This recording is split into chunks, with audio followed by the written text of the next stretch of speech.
lalapit na cupping and pinning ceremony ni Joy, isa sa mga kilalang personalidad sa Kalingap community. Detalyadong salaysay, update ni Sangkay Long sa cupping and pinning ni Joy. Sa isang bagong video update, muling nagbalik si Sangkay Long upang makipagkuwentuhan at magbigyang balita sa kanyang mga taga-suporta at kaibigan sa Kalingap community. Sa kabila ng masamang pakiramdam at baradong ilong, masigla pa rin siyang naghatid ng impormasyon, amoy Vicks pa nga raw siya mula pa kagabi. Pagbati at pasasalamat. Sa simula ng video, nagpaabot si Sangkay Long ng mega love shoutout sa iba't ibang grupo na patuloy na sumusuporta sa kanya. Team Sangkay Original, Team Kalingap, Kuya Val at Edna, Kalingap Rob, iba't ibang vloggers at channel partners, Horbin TV, Bobby TV, 143, Ria Mix Vlog, etc. Mga grupo gaya ng Joynatics, Diwata Cares, Joy Beauty, Solid Joy Team, I Love Joy International at marami pa. Labis ang kanyang pasasalamat sa suporta, lalo na mula sa mga OFWs, PWDs, lolos at lolas. Balita, nalalapit na ang cupping and pinning ni Joy. Ang sentral na paksa ng video ay ang cupping and pinning ceremony ni Joy, isang mahalagang yugto sa buhay ng isang nursing student. Ibinahagi ni Sangkay Long na ilang tulog na lang ay magaganap na ang seremonyang ito. Excited na ang maraming fans at taga-suporta, lalo na ang Joynatics. Isa ito sa mga matagal ng pinapangarap ni Joy, ang maging isang ganap na nurse. Sino ang mga inaasahang dadalo? Si Nana Imelda ay tiyak na dadalo, bagamat hindi pa malinaw kung sino ang kanyang mga kasama. Posibleng nandoon sina Kuya Val at Kalingap Rob, lalo na't bumalik na sila mula Davao patungong Daet. Nilinaw ni Sangkay Long na limitado ang bilang ng mga pwedeng makapasok sa venue, posibleng dahil sa catering budget o venue capacity. Nagbabala siya na sana hindi ito maging eksklusibo gaya ng ilang nakaraang event kung saan may mga hindi pinayagang makapasok.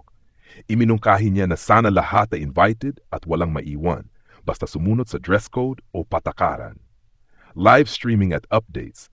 Wala pang kumpirmasyon kung may Facebook Live o YouTube Live coverage sa event, pero umaasa ang marami na sina Kuya Val o Kalingap Rob ay magla-live.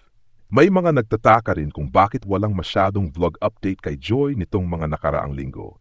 Paliwanag ni Sangkay Long, maigi na ang ganito. Tahimik, iwas stress.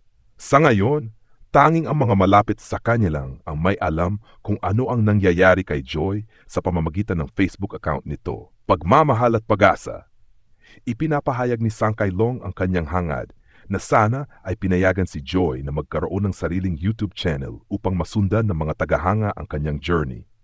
Gayunpaman, nanatili siyang positibo na ang mga supporters ay hindi magpapabaya, lalo na sa espesyal na araw na ito.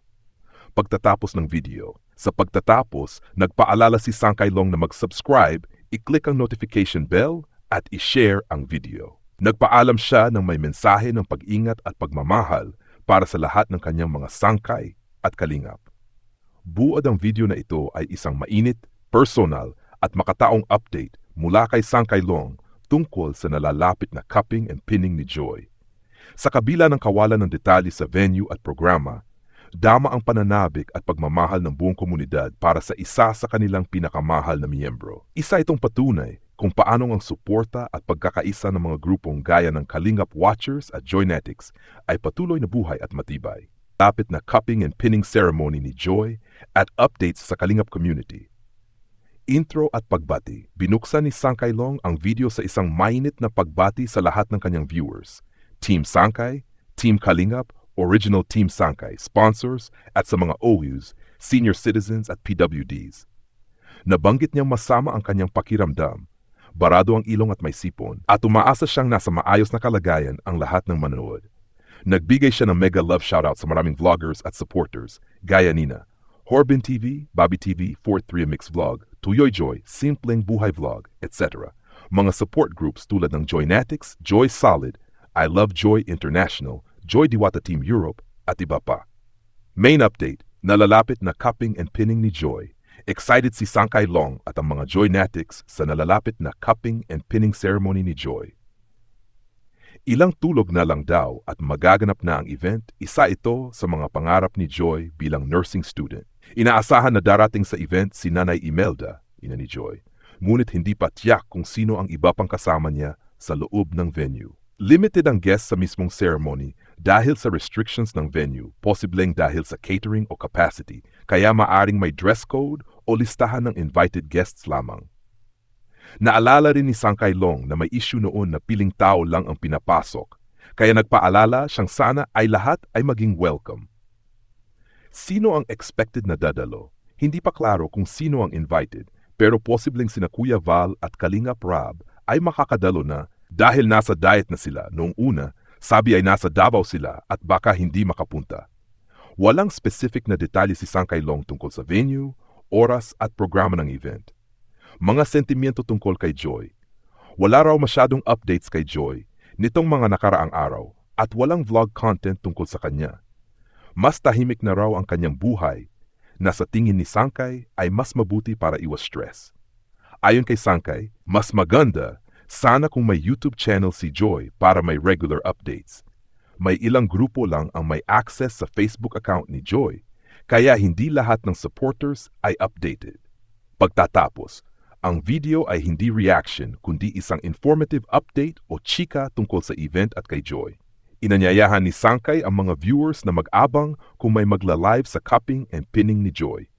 Nagpaalala rin siya na mag-subscribe sa kanyang channel, mag-like at mag-share, at nagpasalamat sa suporta.